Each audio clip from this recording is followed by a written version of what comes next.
Crime असली पनपता कैसे है? जरूरत से ज्यादा नीड से पनपता है। पहले मजबूरियां थी तो क्या करता था कि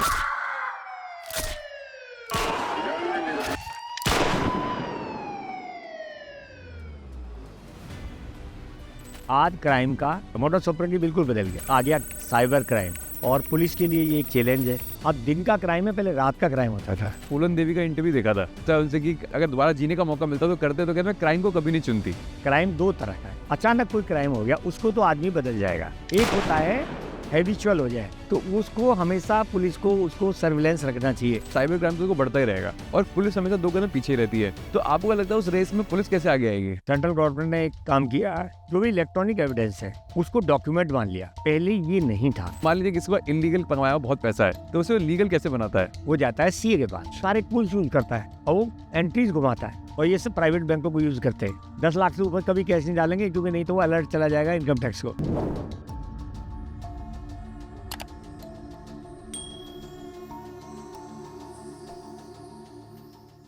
thank you for being part of behind the bad stories. सबसे पहले तो मुझे आपसे ये पूछना है कि आपने अपनी किताब गैंगस्टर क्यों लिखी? ये गैंगस्टर किताब इसलिए लिखी कि यही पहले के यूपी का एक स्पेशल एक्ट है जिसमें जो माफिया हैं, जो क्रिमिनल्स हैं, उनकी प्रॉपर्टी अटैच करने का इसमें 14 एक सेक्शन है। उसमें इनकी प्रॉपर्टी अटैच कर सकते हैं जो इन्होंने क्राइम से कमाई है, डायरेक्ट या इनडायरेक्ट कलेक्शन करके। तो उनकी प्रॉपर्टी फॉरफिट हो जाए गवर्नमेंट के लिए। और आईपीसी में कहीं, सीआरपीसी में कहीं कोई ऐसा प्रोविजंस नहीं थे। तो ये स्पेशल एक्ट यूपी में बनाया गया 1986 में। तो इसमें प्रोविजंस तो 1986 से ही था कि जो भी माफिया हैं, जो भी गैंगस्टर हैं, उनकी प्रॉपर्टियां अटैच हों, और अटैच ही नहीं हो, फॉरफिट हो, उनको जब्त कर लिया जाए। तो 2017 में जब योगी जी मुख्यमंत्री बने, उसके बाद इन्होंने कहा कि माफिया नहीं रहेंगे और इन क्रिमिनल्स के अगेंस्ट कार्रवाई होगी। तब ये भी कहा गया कि भाई इन गैंगस्टर की सबकी प्रॉपर्टियां अटैच की जाए।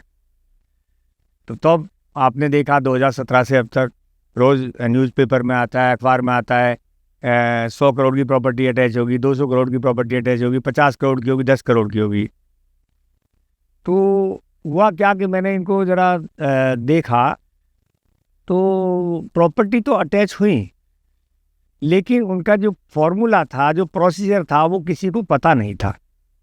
क्योंकि ना तो कोई ऐसा शासनादेश था, ना कोई ऐसा एसओपी था, ना कोई ऐसा सर्कुलर ही था स्टेट का कि आखिर किसी की डिस्प्रोपोर्शनेट एसेट्स, आय से अधिक संपत्तियां, अवैध रूप से जो संपत्तियां अर्जित की हैं, उनको आप कैसे पता लगाएंगे, कैसे उनको कोर्ट में आप प्रोड्यूस करेंगे, कैसे साबित करेंगे कि ये सब जो प्रॉपर्टी इस पर हमें मिली है, एक तो ये इलीगल मीन्स से है, नोन सोर्स नहीं है और लीगल सोर्स नहीं है। नोन सोर्स और लीगल सोर्स होना जरूरी है।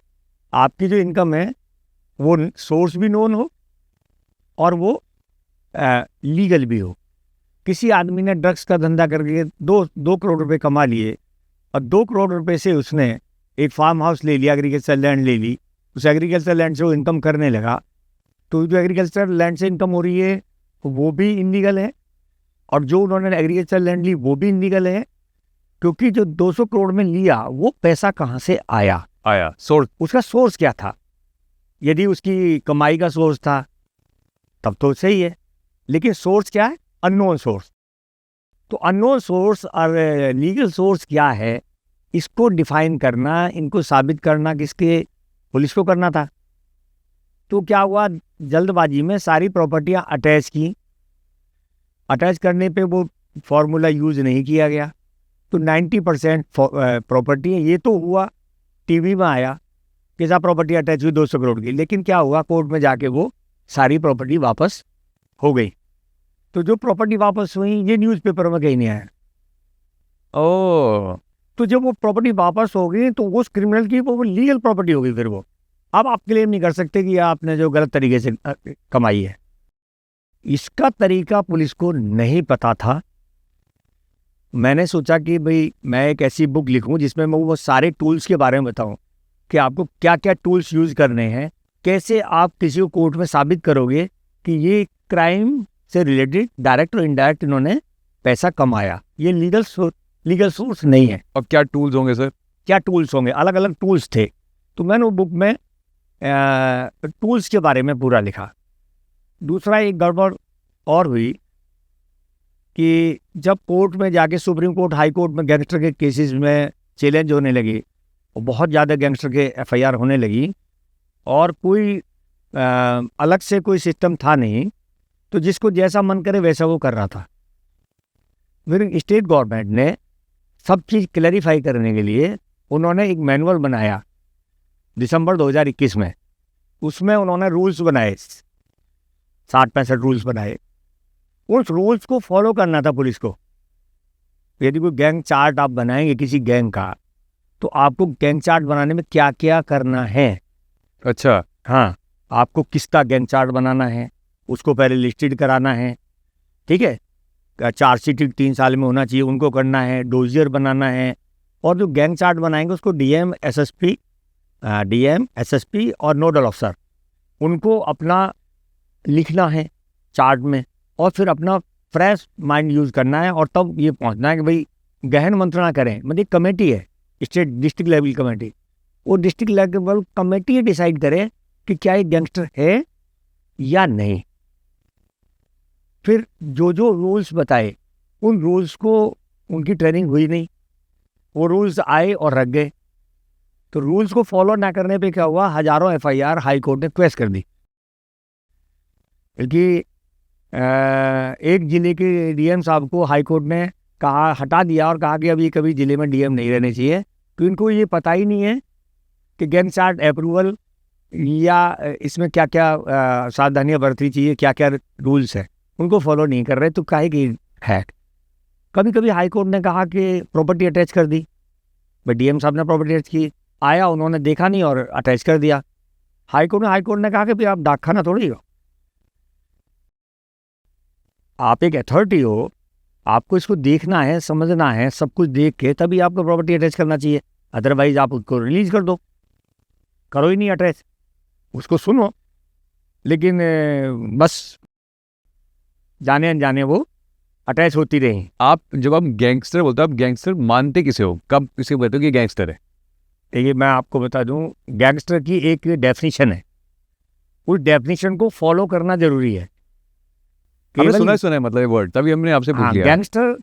अच्छा, अब मैं एक और बात बता दूं, गैंगस्टर पहले एक यूपी में था और स्टेट में अलग अलग कुछ एक्ट रहे होंगे, स्पेशल एक्ट, जिसमें प्रॉपर्टी अटैच होती थी।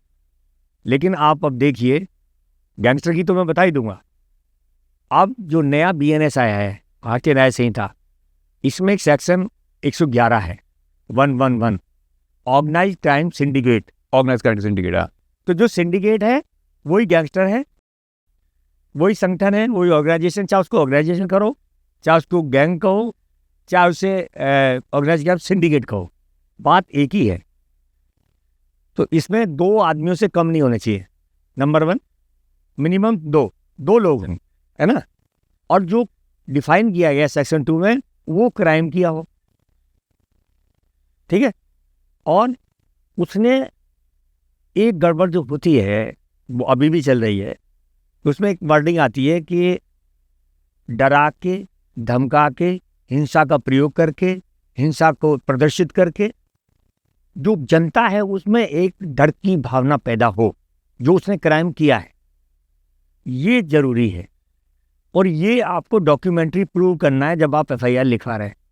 होता क्या है, जनरली लिख दिया जाता है कि इसका आतंक और व्याप्त है, लोग इसके खिलाफ गवाही देते, उससे रिलेटेड ना तो आईओ एविडेंस कलेक्ट करते हैं और ना तो गैंग चार्ट जब अप्रूव होता है तब कोई ऐसी डॉक्यूमेंट्री प्रूफ लगाया जाता।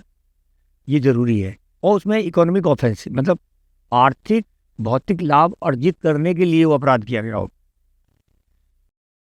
तो इकोनॉमिक ऑफेंसेस हो, वो जरूरी है। अपने या तो भौतिक लाभ या आर्थिक लाभ, उसके लिए क्राइम करो। तो ये जो अलग अलग दिया है क्लॉज, इनको यदि कोई फुलफिल कर रहा है तभी वो गैंगस्टर होगा। सर वो तो फिर पॉलिटिशियन भी करता है, मिसयूज ऑफ पावर करता है, लोगों को धमका सकता है, वो तो सब कुछ कर सकता है। नहीं, कौन? ऐसे पॉलिटिशियन भी करते हैं कभी कभार। मैंने बताया कि देखिए, अब ऑर्गेनाइज क्राइम सिंडिकेट में क्या किया है कि क्राइम को डिफाइन कर दिया है। भाई 2 लोग होंगे, या लोग अनलॉफुल एक्टिविटी कर रहे हैं। क्या कर रहे हैं? Unlawful activity. तो अनलॉफुल एक्टिविटी को डिफाइन कर दिया कि देखिए मिनिमम 2 केसेस में चार्जशीट होना चाहिए। चार्जशीट ही नहीं होना चाहिए, वो कोर्ट में ट्रायल होना चाहिए, कॉग्निजेबल ऑफेंस होना चाहिए, 3 साल से ज़्यादा सजा के ऑफेंसेस होने चाहिए, ठीक है, और ट्रायल होना चाहिए कोर्ट में, ये और 2 या 2 से अधिक। यदि ये सब फुलफिल हो रहा है तभी उसको हम क्या कहेंगे? Unlawful activity. और जो अनलॉफुल एक्टिविटी करेगा वही ऑर्गेनाइज क्राइम सिंडिकेट का जोड़ा जाएगा। उसमें भी 2 या 2 से अधिक आदमी होना चाहिए। उसमें भी डर और भय और हिंसा का मतलब कोई वायलेंस करे, धमकी दे, उसकी जनता में फियरनेस हो, और वहाँ भी आर्थिक भौतिक लाभ अर्जित करने के लिए करे। तो गैंगस्टर की डेफिनेशन ऑर्गेनाइज क्राइम सिंडिकेट की डेफिनेशन ऑलमोस्ट सेम है। सर एक बात बताइए, अगर ऑर्गेनाइज क्राइम है, सिंडिकेट क्राइम है, और आप बता रहे हो पैसे वाला भी होगा, उसमें प्रॉपर्टीज भी होगी, तो ऐसा हो ही नहीं सकता एक कंट्री में वो बिना पॉलिटिक्स और बिना पुलिस के स्टैंड कर जाए, कैसे? सपोर्ट के, क्योंकि बिना पॉलिटिकल बैकिंग के, बिना पुलिस सपोर्ट के एक सिंडिकेट बड़ा स्ट्रक्चर बन जाए। नहीं, ऐसा नहीं है। मतलब मुझे तो ऐसा लगता है, बिल्कुल डायरेक्ट क्वेश्चन देखिए है। आप उसमें देखें ऑर्गेनाइज क्राइम सिंडिकेट में क्या है? साइबर क्राइम है। ये कुछ साइबर क्राइम कर रहा है तो उसमें इन्वॉल्व है। नहीं, पहले की बात करते ना, पहले तो ऐसा था कि पहले जो कोई बाहुबली बन जाते थे तो क्या अब सपोर्ट। वो पॉलिटिकल सपोर्ट होता था, हाँ, अब वो धीरे धीरे कम हो रहा है। बिल्कुल। अब क्राइम का हम धीरे धीरे चेंज कर रहे हैं। तो ये उसमें क्या क्या क्राइम उसमें डिफाइन किया है कि जो रॉबरी करा हो, डेकोइटी हो, किडनैपिंग और रैंसम हो, लैंड ग्रैबिंग हो, और आपका चीटिंग हो, फॉर्जरी हो, है ना, तो ये उसमें डिफाइन। और फिर ट्रैफिकिंग अनलॉ, जैसे ड्रग ट्रैफिकिंग है, वेपन ट्रैफिकिंग है, ह्यूमन ट्रैफिकिंग है, और आपका मेडिसिन का अनलॉफुल जो उनका ट्रैफिकिंग है, XYZ। जहाँ अनलॉफुल ट्रैफिकिंग है वहाँ सभी में यदि 2 या 2 से ज़्यादा आदमी हैं और ये क्राइम 2 बार चार्जशीट हो गए हैं तो उसको ऑर्गेनाइज क्राइम सिंडिकेट माना जाएगा। और गैंगस्टर में भी सेम था। हाँ बिल्कुल था, आसपास ही था। तो अब गैंगस्टर तो ये स्टेट में लागू होता था, यूपी स्टेट का क्राइम कहाँ करे? विद इन दी स्टेट, यहाँ चार्जशीट हो। लेकिन BNS में क्या है? All over India. यदि किसी ने दिल्ली में ऑफेंस किए, यूपी में किया, राजस्थान हरियाणा में किया, तो ऑर्गेनाइज क्राइम सिंडिकेट में इन्वॉल्व हो जाएगा। लेकिन यदि वो ही हरियाणा में, यदि यूपी में किया है तो फिर यूपी का ही गैंगस्टर जब लागू होगा, यूपी में क्राइम किया हो। बाहर का क्राइम में चार्जशीट उसको बेस नहीं बना सकते क्योंकि वो विद इन दी स्टेट है। सर कभी कभार तो क्राइम, जैसे 2 तरीके क्रिमिनल मानते हैं इनिशियल डेज पे। एक होता है जो बोलता है मेरे से गलती से क्राइम हो गया और फिर वो उस लाइन में जुड़ गया और फिर हमें तैयारी हो गया। एक होता है इसको पहले से पसंद होता है सब काम करना, वो चाहता है इस लाइन में जुड़ना है। तो आपको लगता है कि इससे सर्कमस्टेंस भी ऐसे होते हैं कि आदमी को कभी कभार मजबूरी में भी आदमी क्राइम में फंस वो जाता है? पहले था, पहले मजबूरियां थी कि कोई पारिवारिक झगड़े हैं, और वो तो आज भी हो सकता है, झगड़े तो आज भी होते हैं, पारिवारिक झगड़े नहीं, वो अब उतना नहीं है। पारिवारिक झगड़े होते थे, 2 गुटों में रंजिश होती थी गांव में, उसको लेके एक दूसरे से झगड़ा होता था। किसी को कमज़ोर समझ के दबाते थे तो वो क्या करता था कि वो राइफल उठा लेता था, वो अलग से एक अपना गैंग चला लेता था और वो फिर बागी हो जाता। बागी जैसे डकैत बन गए कहाँ, या बड़े बड़े हत्यारे बन गए। आज क्राइम का सब कुछ चेंज हो गया, मोडस ऑपरेंडी बिल्कुल बदल गया है। अब आ गया साइबर क्राइम, है ना, अब आ गया इकोनॉमिक ऑफेंसेस दबा के करो, है ना, नकली नोटों का धंधा है, और डेली आप देख रहे हैं IT ऑफेंसेस है, और साइबर तो डेली अब डिजिटल अरेस्टिंग आ गया। उससे पहले आपका मोबाइल पे बात करेंगे, OTP लेंगे तो पता लगा साइबर क्राइम सारा हो रहा है। तो ये अब बढ़ गया है और पुलिस के लिए ये एक चैलेंज है। अब वो वाले क्राइम बंद हो गए, अब दिन का क्राइम है, पहले रात का क्राइम होता था। एक आपने मुझे इसका एग्जाम्पल दिया था, भले हम वहाँ बैठे हुए थे, आपने एग्जाम्पल अच्छा दिया था कि क्राइम असली पनपता कैसे है, आपकी जरूरत से ज़्यादा नीड से पनपता है। वो आपने मुझे बड़ा स्ट्रक्चरली समझाया था, मैं चाहता हूँ फिर से एक बार बताएं इस बात को। देखिए पहले क्या था, रिक्वायरमेंट कम थी। रिक्वायरमेंट कम थी तो लोगों को पैसे की कम ज़रूरत थी। अब लोगों की रिक्वायरमेंट बढ़ गई है, पैसा उनके पास उतना नहीं है, और जो हमारी नई जनरेशन है उसको फैसिलिटी मिल रही हैं। तो सपोज करो कि एक लड़का है, उसने इंजीनियरिंग कर ली। इंजीनियरिंग करने के बाद अब उसको लगता है कि क्योंकि मैं इंजीनियर हो गया, उसको ये पता नहीं कि मैं क्वालिफाइड नहीं हूँ। मैं इंजीनियर हो गया हूँ, मैं क्वालिफाइड नहीं हूँ। अभी तक मैंने केवल पास किया है, लेकिन ना मैंने एक्सपीरियंस लिया है, ना मैं कहीं गया हूँ, ना मैं कोई आगे बढ़ा हूँ। लेकिन उसकी मिनिमम रिक्वायरमेंट क्या है मदर फादर से? एक एप्पल फ़ोन भी उसको चाहिए, एक उसको बड़ी गाड़ी भी चाहिए, और एक उसको फ्लैट भी चाहिए, उसको गर्लफ्रेंड भी चाहिए, शाम को उसको क्लब और बाहर भी जाना पड़ेगा, है ना। और उसको कम से कम एक स्मार्ट वॉच चाहिए। तो वो जो उसकी रिक्वायरमेंट है, और उसको मॉल में कपड़े खरीदने हैं। मदर फादर का इतना इनकम नहीं है कि वो उसको अफोर्ड कर सके, और फिर वो क्या करता है, वो ये तरीके अपनाता है। वो बाय द वे, मानो कि वो नोएडा में कोई आ गया, तो कंपनी में उसको 20,000 रुपये का जॉब मिला, तो कितना हुआ? 2.5 लाख हुआ। तो यदि एक सिंगल कमरे में 4 लोग भी रहेंगे, तभी भी उसका जो सैलरी है वो वहीं पे ख़त्म हो जानी है ना। वो क्या करेगा फिर? गांव में पूछेंगे भाई क्या हुआ, इंजीनियर है तू तो, फिर मैं नोएडा में, तो वो बताएगा कि मेरा तो 10 लाख का पैकेज है। पैकेज उसका 10 लाख का नहीं है। मदर फादर को पता ही नहीं है कि क्या सैलरी मिल रही है उसे। तो इसी बीच में क्या हुआ कि वो मैरिज की बात आई, वो भी 10 लाख बताएंगे। लेकिन जब शादी होगी तब पता लगेगा कि ये तो भाई मामला गड़बड़ हो गया। वो उसके बाद क्या करता है कि वो लगता है साइबर क्राइम में, शॉर्टकट कि रातों रात मुझे इतना पैसा मिल जाए कि मेरे पास फ्लैट भी हो, मेरे पास गर्लफ्रेंड भी हो, मेरे पास मैं लिव रिलेशन भी रहूं, मेरे पास वो सारी फैसिलिटी हो, मेरे पास हर रूम में एसी लगा हो, फ्लैट भी हो, अच्छी सोसाइटी में, हाँ, उसका भी सोसाइटी भी गिनी चुनी हो, और रुतबा भी हो। वो जब भी होगा, एक मुझे कम से कम 2 लाख का लैपटॉप भी हो मेरे पास हो। आज ज़रूरतें बहुत ज़्यादा बढ़ गई हैं, पहले इतना नहीं था। तो ज़रूरत बढ़ने से क्या है कि फिर हम क्राइम की तरफ जाएंगे। शॉर्टकट क्राइम क्या है कि बहुत से बच्चे जाते हैं कस्टमर केयर में चले जाते हैं, या आपके यहाँ पे नोएडा, दिल्ली या बड़े बड़े शहरों में कॉल सेंटर में चले जाते। आपने केस ही बताया था उसका।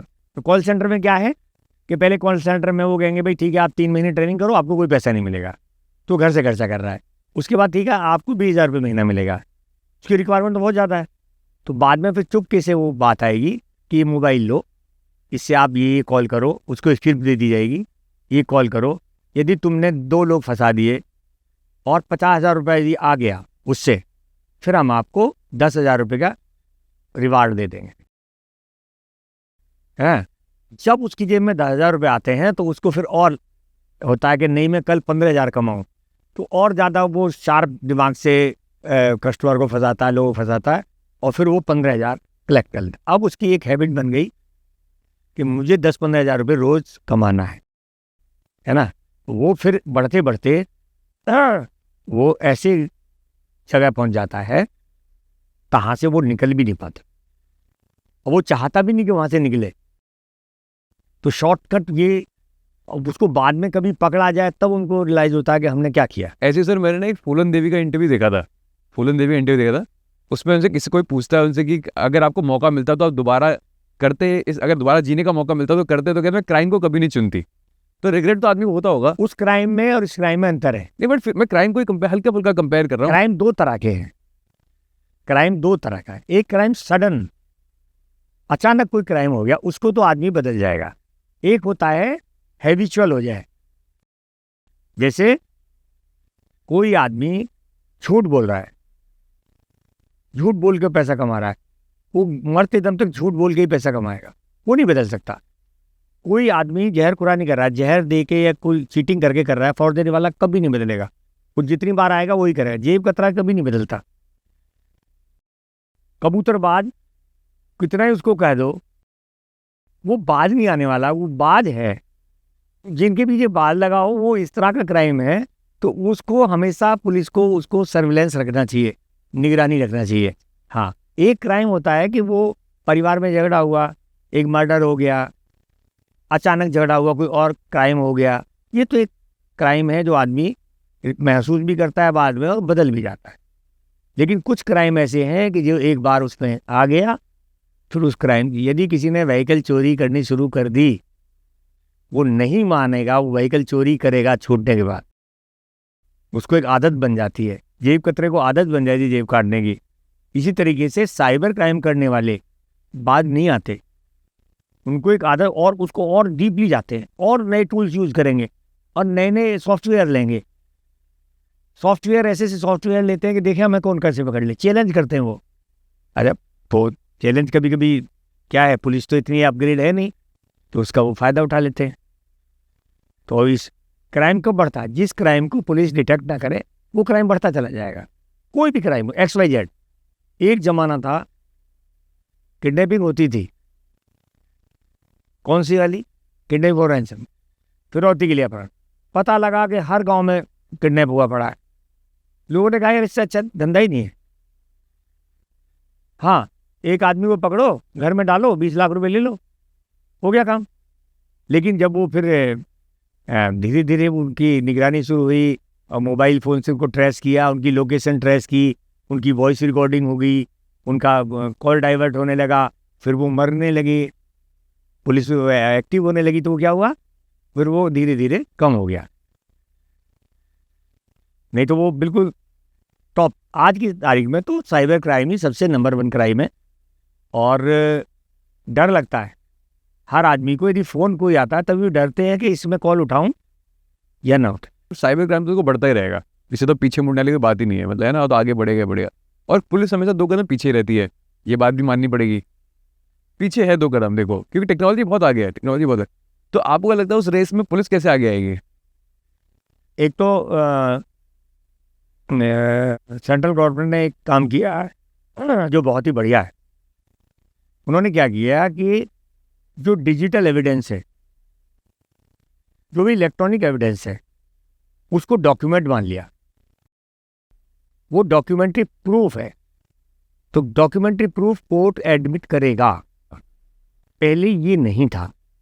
अब क्या है, चाहे वो ईमेल हो, चाहे फेसबुक हो, चाहे इंस्टाग्राम हो, चाहे आपका व्हाट्सएप है, चाहे वो SMS है, XYZ, कुछ भी इलेक्ट्रॉनिक डिवाइस यूज किया है, कुछ भी, या तो डॉक्यूमेंट डाला है, या तो वॉइस है, या तो वीडियो है, कुछ भी है, यदि वो एविडेंस मिल गया तो वो कोर्ट में एडमिसिबल है। तो ये साइंटिफिक इन्वेस्टिगेशन में अब आगे आ रहे हैं। उसका कारण केवल यही है कि आपको अब अपग्रेड होना पड़ेगा, और कोई रास्ता नहीं है। और कोई रास्ता नहीं है। और पुलिस जैसे हाँ, एक बॉयफ्रेंड, एक गर्लफ्रेंड, या एक लड़का है, उस लड़की को प्रपोज कर रहा है, कहता हाय मेरी फ्रेंड बनो, वो कहती नो मैं आपकी फ्रेंड नहीं बनूंगी।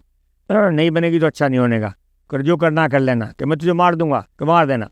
उसके बाद उसकी मर्डर हो जाता है। तो ये जो कॉन्वर्सेशन है ये कोर्ट में एडमिसिबल है। तो यदि वो मोबाइल मिल जाता है लड़की का, विक्टिम का, और वो सारी व्हाट्सएप चैट मिल जाते हैं, उसको प्रॉपर तरीके से इन्वेस्टिगेट करके उनको डॉक्यूमेंट्री प्रूफ करते हैं, फिर किसी ओरल एविडेंस की जरूरत नहीं है ना, ये इज अ गुड स्टेप। और कोई ओरल की जरूरत नहीं है। सर मान लीजिए किसी ने इनलीगल, हम एक बात कर भी रहे थे, आपने बताया था कोई आपको एक केस में किसी ने आप सजेशन भी लिया था कि मान लीजिए किसी को इनलीगल कमाया बहुत पैसा है, तो उसे लीगल कैसे बनाता है? देखिए 2 तरह के समझ लो। एक पॉलिटिशियन है, वो कहने के लिए तो वो भी क्रिमिनल है, जो पब्लिक सर्वेंट है वो भी क्रिमिनल है, वो भी उनको कहो ना, लेकिन प्रिवेंशन ऑफ करप्शन में तो वो है ही पब्लिक क्रिमिनल। और वो भी सिंडिकेट नहीं चलाते, बात दूसरी है। देखिए जिसके पास इस तरह का पैसा आ रहा है, तो पब्लिक सर्वेंट के पास तो क्योंकि पढ़ा लिखा भी है, ब्रेन भी है, अपना भी वो ब्रेन यूज करेगा, प्लस वो CA को हायर कर लेते हैं। सब लोग CO को हायर करते हैं। जो जितने भी लोग हैं, जितने भी है पॉलिटिशियन हो, कितने भी क्रिमिनल हो, बड़े वाले क्रिमिनल, मैं उनकी नहीं कर रहा, बेचारा वो मोटरसाइकिल चोरी कर लिया, साइकिल चोरी कर लिया, और मैं कह रहा हूँ सिंडिकेट की बात। सिंडिकेट क्या होता है, जब उसके पास ज़्यादा पैसा हो तो कहाँ जाता है, वो कहाँ जाता है, वो जाता है CA के पास। वो कहता है यार अब मुझे बताओ, मेरे पास इतना पैसा, मैं इसको कैसे घुमाऊं कि ये लीगल शो हो। भाई जब तक आप उसको लीगल शो नहीं करोगे, नॉन सोर्स से नहीं करोगे, तब तक क्या होगा, इलीगल में। तो नॉन सोर्स से करने के लिए वो सारे टूल्स यूज करता है, अपना पूरा ब्रेन लगाता है और वो एंट्रीज घुमाता है, यहाँ की एंट्री वहाँ की एंट्री वहाँ। पता लगा 80 साल के फादर है, गांव में पड़े, उनका अकाउंट खुलवा देगा। उसमें कहेगा अच्छा आप एक काम करो, 2-2 लाख रुपए करके 6-7 महीने डालो। फिर मदर का अकाउंट खुलवा दिया, उसमें कैश में डलवा देगा। और ये सब प्राइवेट बैंकों को यूज़ करते हैं। 10 लाख से ऊपर कभी कैश नहीं डालेंगे, क्योंकि नहीं तो वो अलर्ट चला जाएगा इनकम टैक्स को, विजिलेंस को। तो उससे वो करने के लिए क्या करते हैं, वो थोड़ा पैसा डाल। अब उन्होंने किया, आ रहा है, वो सब ऐसे डाल रहे हैं। उसके बाद सबसे आरटीजीएस लिया, अब कोई भी प्रॉपर्टी ले ली। प्रॉपर्टी लेंगे तो क्या होगा, सब अकाउंट से पैसा है, इन्हीं ने अकाउंट पे। अब यदि कोई उसकी इंक्वायरी हो गई कि साहब मेरे तो फादर मदर ने मुझे पैसा दिया अकाउंट से, मेरे फादर का पैसा है, तो वो तो बहुत, वो सीए ने कह दिया भाई फादर से ले लो।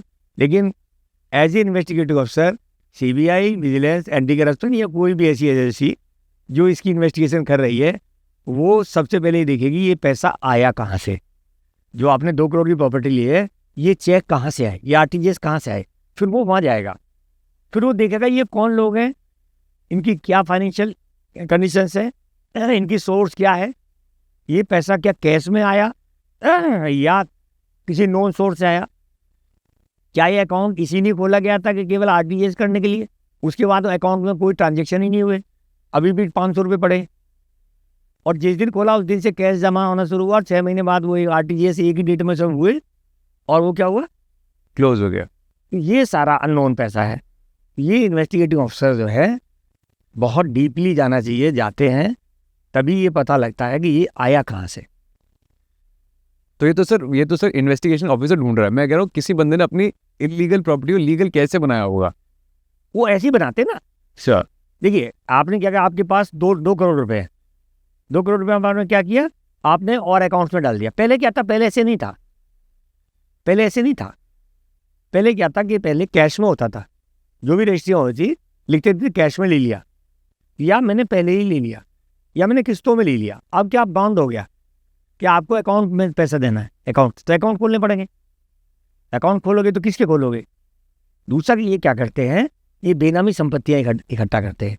अपना नौकर है, नौकरानी है, अपनी सास है, ससुर है, और अपना फ्रेंड है जो किराए में साथ, उनके नाम पे ये प्रॉपर्टियाँ ले लेते। गाँव की कोई रिलेशन होगी उनके नाम पे ले लेंगे, अपने नाम कुछ नहीं है। और कोई भी क्रिमिनल, कोई भी सिंडिकेट, कोई भी गैंगस्टर 99% अपने नाम कुछ नहीं लेगा। आप समझ लीजिए कि उसका अकाउंट बिल्कुल क्लीन है, क्लियर है। किसके लेगा, वाइफ के नाम लेगा, बेटी के नाम लेगा, बेटे के नाम लेगा, कभी भी अपने भाई के नाम नहीं लेता, कभी भी अपने फादर के नाम नहीं लेता। हमने ऐसे केसेस भी देखे कि यदि फादर के नाम लिया है तो सेम डे उसने विल भी ले ली है। अच्छा, सेम डे, उधर रजिस्ट्री उधर विल, तो पकड़े जाते हैं। 4 भाई हैं, तुम्हारे नाम में विल सेम डे क्यों करी। वो सोचते हैं कि जब मेरा बाप मर जाएगा तो मैं इसको अपने नाम कर लूँगा। बड़ी लंबी प्लानिंग होती है। सर ऐसा कोई केस आपके पास आया हो जो आपको भी बड़ा एक्स्ट्राऑर्डिनरी लगा, मतलब बड़ा अलग सा लगा आपको केस। ऐसे केस तो बहुत है। फिर भी कोई ऐसा केस सुनाई थी जो आपको लगे यार ये तो बड़ा अलग केस आया था, मजा आया था सॉल्व करते हुए। अब XYZ था, मैं वो उसमें नहीं पढ़ूंगा, XYZ था। उसकी एक कंपनी थी, एक कंपनी खोली गई, तो कंपनी की इन्वेस्टिगेशन करना था। कंपनी की इन्वेस्टिगेशन करी तो वो शेल कंपनी थी। तो शेल कंपनी कुछ स्पॉट थे, पहले कुछ स्पॉट थे जहाँ पे केवल शेल कंपनी का काम था। 3-3 हज़ार सीए बैठे थे दुकान खोल के, और वहाँ बक्सों में नोट आते थे, गाड़ियों में नोट आते थे, और वहीं पे वो शेल कंपनियाँ एक डायरेक्टर बन जाते थे। मैंने एक ऐसे डायरेक्टर को भी पकड़ा, मतलब था कि जो तम्बाकू की दुकान करता था, उसका कुछ नहीं था बिल्कुल, उसको 66 कंपनियों का वो डायरेक्टर था। अरे बाप रे, अच्छा। और एक अकाउंट में 200 करोड़ का ट्रांजेक्शन कर लिया। बैंक में वो एज मैनेजर बैठता था, मतलब प्राइवेट बैंक था। मुझे पता लगा कि साहब ये तो मैनेजर की तरह बैठता है। अच्छा, हाँ, तो ऐसे लोग हैं जो, और ये शेल कंपनियां जगह हैं, आपको बताऊं, कलकत्ता में है, मुंबई में है, यहाँ भी है, दिल्ली में भी है। एक से बड़ा कल्चर भी आता है, एक आया था फेक कॉल सेंटर कल्चर ही बहुत चल रहा था। फेक कॉल सेंटर कल्चर ही बहुत चला। कॉल सेंटर कल्चर वही मैं आपको बता रहा हूँ ना, कि जो हमारे आईटी के बच्चे हैं जो इंजीनियरिंग कर ली है, जिनको रातों रात अरबपति करोड़पति होना है, जो माँ बाप को ये बताने के लिए कि मैं सिटी में हूँ, मैं इस समय नोएडा में सर्विस कर रहा हूँ, मैं बेंगलोर में सर्विस कर रहा हूँ, और मदर फादर को झूठ बोलते हैं। सैलरी मिलेगी 30,000 बताएंगे, उसको मिलेगी 1 लाख रुपए महीना। मेरा पैकेज 12 लाख का है, पता लगा 3 लाख का। अब उसको अपना भी खर्चा निकालना है, अपना मोबाइल का भी निकालना है, गर्लफ्रेंड का भी निकालना है, अपने गाड़ी भी रखनी है, सारी सुख सुविधाएं भी करनी है, उससे उसका गुजारा नहीं होता। वो फिर क्या करेगा, क्राइम में जाएगा। और क्राइम में क्या है, शॉर्टकट में वो ज़्यादा पैसा है, ड्रग्स में इन्वॉल्व हो जाते हैं। ड्रग्स का क्या, उन्होंने कहा भाई 1 किलो ड्रग्स है, तो इस ड्रग्स को वहाँ पहुँचा दो, मैं आपको 50,000 दे दूंगा, तो वो तुरंत एग्री हो जाएगा। लेकिन उसकी पता नहीं है जो तू कर रहा है, जिस दिन पकड़ा के उस दिन से गड़बड़ हो जाएगा, है ना। तो ड्रग्स में इन्वॉल्व होते हैं, और सबसे ज़्यादा साइबर क्राइम में, हवाला में, है नकली नोटों का। मतलब शॉर्टकट है, शॉर्टकट यूज़ करते हैं। उसका कारण केवल यही है कि हमारी रिक्वायरमेंट बढ़ गई हैं और कंट्रोल अब रहा नहीं है। पहले फैमिली में एक फैमिली मेम्बर होता था, एक बॉस होता था, उसकी सब वो निगरानी रखता था। अब ना तो माँ बाप को फुर्सत है, वो भी मोबाइल में लगे हुए हैं, सारा दिन रील में लगे, तो उनको टाइम नहीं है बात करने का। माँ को टाइम नहीं है अपने बच्चे को देखने का, बच्चा रो रहा है। तो ये फैक्टर भी आ रहे हैं। चाहे ये कहो कि भाई आप इसको अदरवाइज कर रहे हैं, तो किसी को अब टाइम है नहीं। बट ऐसे बच्चे मिलते हैं सर जो आपको मिलते होंगे, क्राइम में हो रहा है, आपके समन होते हैं, आपके पास आते हैं, तो बड़े रिग्रेट भी होता है उनको कि क्या क्या कर लिया। कैसे? जैसे मान लो कोई बच्चे आपके जब पकड़ के हो आते हैं, तो उनको बच्चों को भी बहुत रिग्रेट होता है कि यार ये तो मेरे से गलत हो गया, क्राइम हो गया। नहीं नहीं नहीं नहीं, अच्छा, बहुत टाइम लगता है। अच्छा, क्यों, ऐसा क्यों? कुछ बच्चे तो ऐसे हैं कि जो वैसे केसेस में इन्वॉल्व हो जाते हैं, ड्रग्स की सप्लाई में। ड्रग्स की सप्लाई बच्चों से कराते हैं, जनरली बच्चों को यूज़ किया जाता है उसमें, तो बच्चों को पता ही नहीं है कि हम क्या कर रहे हैं, तो उसको फील क्या होना है। फिर एज फैक्टर उसका क्या है। कुछ लोगों ने एक नया तरीका अपना लिया कि 18 साल से कम वाला कि भाई ये जुवेनाइल है, और इसने जो ऑफेंस किया उसको क्या होगा, शेड्यूल सी में भेज देंगे, उसको कन्विक्शन नहीं होगा। तो लोगों ने क्या किया, 17 साल का किसी लड़के को देखा और वो थोड़ा एक्टिव है क्राइम में या कुछ है, उसको लालच दिया और उससे किसी का मर्डर करा दिया। तो क्या हुआ, 17 साल के लड़के ने मर्डर कर दिया, तो उस कन्विक्शन तो होना नहीं उसका। तो उसको यूज़ करते हैं, बच्चों को क्राइम में यूज़ करते हैं। जुवेनाइल जब तक है बच्चा, उसको यूज़ करते हैं, उनको पता है कि ये कन्विक्शन नहीं होने वाला। काउंसलिंग क्या होगी, कुछ नहीं होगी। हाँ, वो फिर एक यूनिवर्सिटी में एडमिशन हो जाता है। एक प्राइमरी के बच्चे का आप सीधे यूनिवर्सिटी में एडमिशन करा देते हैं। एक आप वो बात भी अच्छी कर रहे थे कि क्या होता है, किसी भी ऑफिसर को अगर आप किसी एक विंग से उठा के दूसरी विंग में डाल दोगे और उससे एक्सपेक्ट करोगे 2 महीने में सब कुछ सीख जाए। जैसे कॉफ़ी वाला एग्जाम्पल आपका अच्छा था कि भाई किसी को था, आपने एग्जाम्पल दिया था कि भाई मेरे को जब किसी डिपार्टमेंट उठा के मुझे नारकोटिक्स में लेके आए, किसी और डिपार्टमेंट में लेके आए, और आप बोलोगे कि 2 महीने में तो पूरा सब कुछ समझ जा, तो ऐसा हो नहीं सकता। नहीं, मेरा तो एक ये सजेशन था कि जो नॉन डीएफ है, जैसे एंटी करप्शन है, विजिलेंस है, या एंटी और सेल है ना, एसटीएफ है। एसटीएफ में तो खैर विलिंगली जाते हैं, एटीएस में विलिंगली जाते हैं। इसके अलावा एसआईटी है, ईओडब्ल्यू है, बहुत सारे विंग हैं। तो इनमें क्या है कि वो बिना उसकी रजामंदी के या बिना उसकी इच्छा के उनको वहाँ कर देते हैं। वो क्या करते हैं कि फिर वो मन से काम नहीं करते। और ना, मेरा सजेशन तो ये है कि इनका रिक्रूटमेंट बिल्कुल अलग हो। एज इंस्पेक्टर का रिक्रूटमेंट हो कि भाई विजिलेंस के लिए, एंटी करप्शन के लिए, यूडब्ल्यू के लिए, एसआईटी के लिए, है ना, इनके लिए सेपरेट रिक्रूटमेंट होगा, सेपरेट ट्रेनिंग होगी।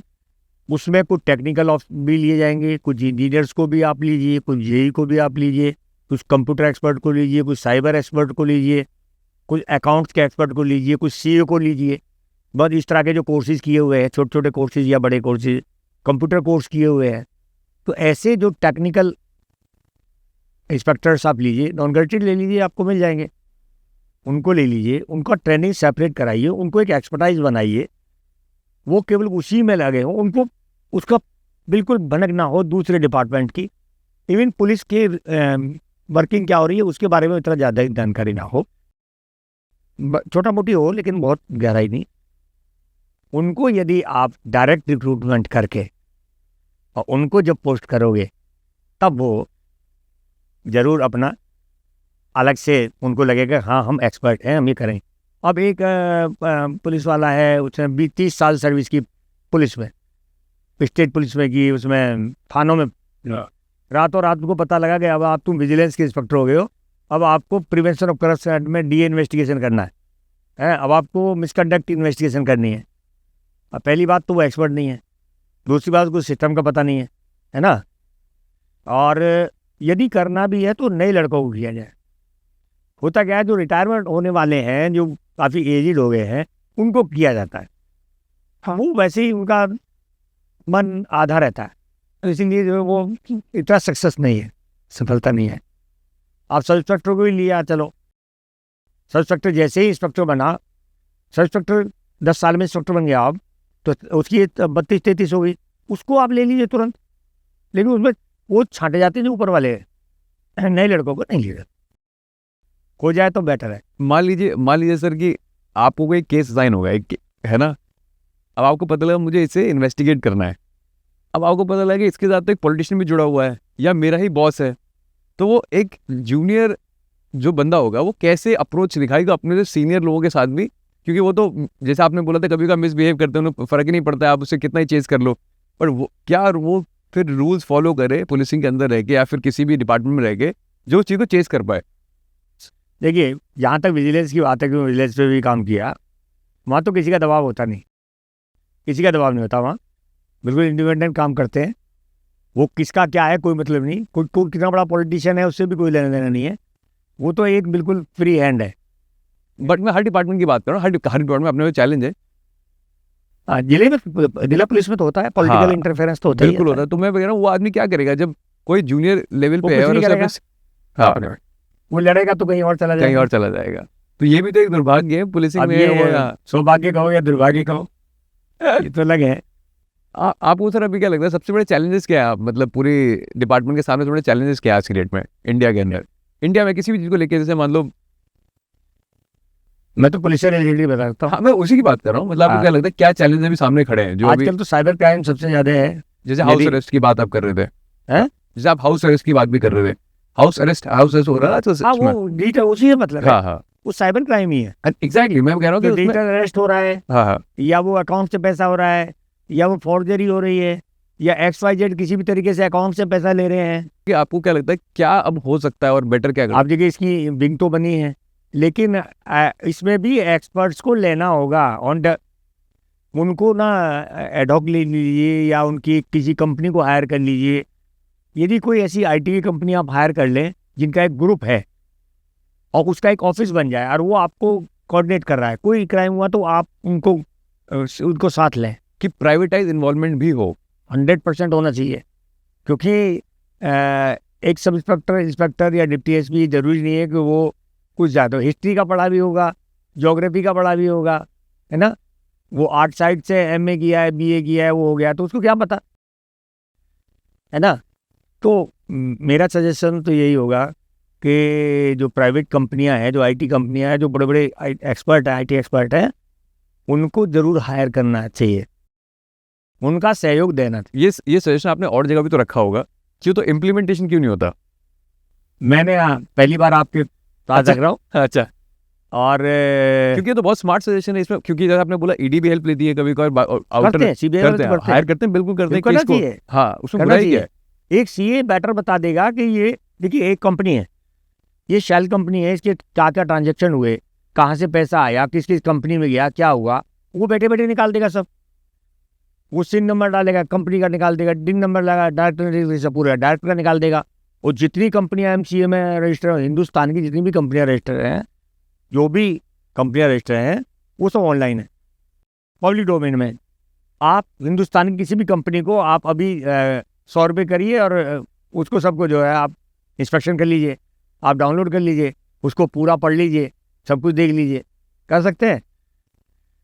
कितने लोगों को पता होगा कि एमसी साइट पे जाके और आप ये फाइल निकाल कर इसको एग्जामिन कर सकते हो।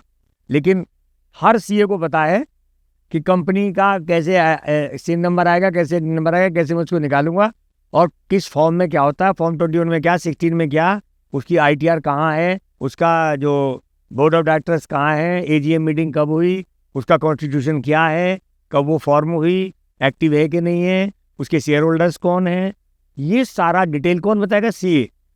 एक इन्वेस्टिगेटिंग ऑफिसर डीपली नहीं जा सकता, तो हम सीए की हेल्प ले सकते हैं। हम गूगल को बहुत ज़्यादा यूज़ कर सकते हैं गूगल के बारे में। अगर जानकारी के अभाव में सब हो जाता है, तो कोशिश यही है कि ज़्यादा से ज़्यादा लोगों को इन टूल्स के बारे में पता हो, कैसे हम पता लगाएं। मैं बहुत से जिलों में जाता हूँ, वर्कशॉप करता हूँ, तो मैं उनको यही बताता हूँ भाई बेसिक ये है कि आप ये टूल्स यूज़ करो, तो आप 50% तो ऑफिस में बैठे बैठे ही आप सब कुछ पता लगा लोगे। व्हीकल के बारे में पता लगाना बड़ा ईजी है भाई, ऐप है, ऐप में डालो, पता लग जाएगा ऑनर कौन है। नहीं, पैन नंबर यदि आपके पास है, कोई ऐसा ट्रांजेक्शन नहीं है 50 रुपये का भी जो पैन नंबर से सारा ना निकल आए। अब लोगों को यही पता नहीं कि पैन नंबर हम कहाँ से मिले। राइट। भाई एक क्रिमिनल है, जेल चला गया, उसका पैन नंबर आप कहाँ से मिलेगा? तो आपको पता होना चाहिए पैन नंबर कहाँ से मिल सकता है, आधार कार्ड नंबर कहाँ से मिलेगा, है ना? और कौन ऐसी एजेंसी, कौन ऐसा आदमी है जो हिंदुस्तान में जितने भी अकाउंट्स हैं उस सबकी डिटेल दे दे आपको? आपके इस इंडिया में कितने अकाउंट्स हैं, इसकी डिटेल कौन देगा? एक ही आदमी देगा, उसका पता नहीं है ना? इसी तरीके से यदि कोई इंडिया लेवल पे, नेशनल लेवल पे कोई ऐसा कोई क्रिमिनल है या ऐसा कोई ऑर्गेनाइजेशन सिंडिकेट है जिसको ऑल ओवर इंडिया कुछ ना कुछ गड़बड़ है, तो आप FIU का यूज़ करेंगे। और FIU के बारे में पता होना चाहिए, FIU क्या है, क्या फंक्शनिंग करती है। तो ये पढ़ाना, ये जो है सबको अवेयर करना पड़ेगा भी क्या क्या टूल्स हैं। सर अब तो सिंडिकेट बाहर से नहीं, अब तो सिंडिकेट जेल के अंदर से भी चलते हैं। पहले तो सिंडिकेट बाहर चलते हैं, तो सिंडिकेट जेल के अंदर से भी चलते हैं। जेल से पहले भी चलते थे, हमेशा जेल के हाँ, अंदर से अंदर सिंडिकेट चला चलते है। तो फिर उन्हें इन्वेस्टिगेट कैसे करते हो आप? उनको इन्वेस्टिगेशन वो तो करने का already जेल काट रहा है। उनको इन्वेस्टिगेशन करने का तरीका है कि आप उनकी रिकॉर्डिंग करिए, कॉल डाइवर्ट करिए, रिकॉर्डिंग करिए, उनके एसोसिएट्स का पता लगाइए, और बड़ा इजी है कि वो कहाँ चल रहा है, सिम किसका सिम है, वहाँ पे कैसे पहुँचा, आई कहाँ से आई, आई कैसे रन हुई, उसमें कौन कौन सिम चल रहे हैं, कितनी